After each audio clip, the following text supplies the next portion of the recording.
नमस्यः ग्रगस्यः सर्वमङ्गलप्राप्तवाप्यार्थसिद्ध्यर्थम् आह्वाननायकीं शपाधारं देवकमलां देवपुष्पाशं देवजन्मां श्री आह्वाननायक्याय नमः मृत्यै नमः मृत्यै नमः विद्यायै नमः ओं श्रद्धायै नमः भूत्यै नमः परमात्मनाय नमः माते नमः ओं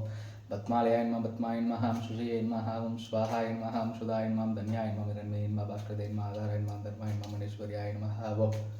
अमोघाय नमः अमृताय नमः दीप्ताय नमः लोकशोकविनाशिने नमः धर्मनिलयाय नमः लोकमात्रे नमः पद्मप्रियाय नमः पद्ममुखे नमः पद्मनाभप्रियाय नमः ओं देव्यै नमः पुण्यगन्धाय नमः सुप्रसन्नाय नमः प्रभायै नमः चन्द्राय नमः चन्द्रसहोदर्यै नमः यद्दुशीतलाय नमः ममताज्ञाय नमः मिताय नमः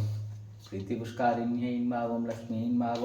नित्यपुष्टायै नमः भास्करदे नमः आधारायै नमः ओं ब्रह्मा विष्णु शिवात्मकाय नमः त्रिकालज्ञसौन्दर्यै नमः विष्णुवक्षस्थलब्धायै नमः दारिद्र्यवंशिन्यै नमः प्रीतिपुष्कारिण्यै नमः नवदुर्गाय नमः महामायाय नमः ओं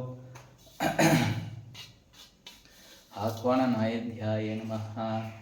तत्पाधारं देवलष्टोत्तरशतद्व्य नामार्चनं सम्पूर्णं ओं शैक्षिकं ओं महादेवे च विद्महे विष्णुपत्न्यै च धीमहि तन्नो लक्ष्मी प्रचोदयात् महालक्ष्मी सकलसौभाग्यमेति गीताभयाय नमः कावेरी उदीच प्रादुर्भात्म्य आह्वाननायकाय मङ्गलायै नमः अழைத்து வாழ்விப்பவள் கடாட்சமென்றும்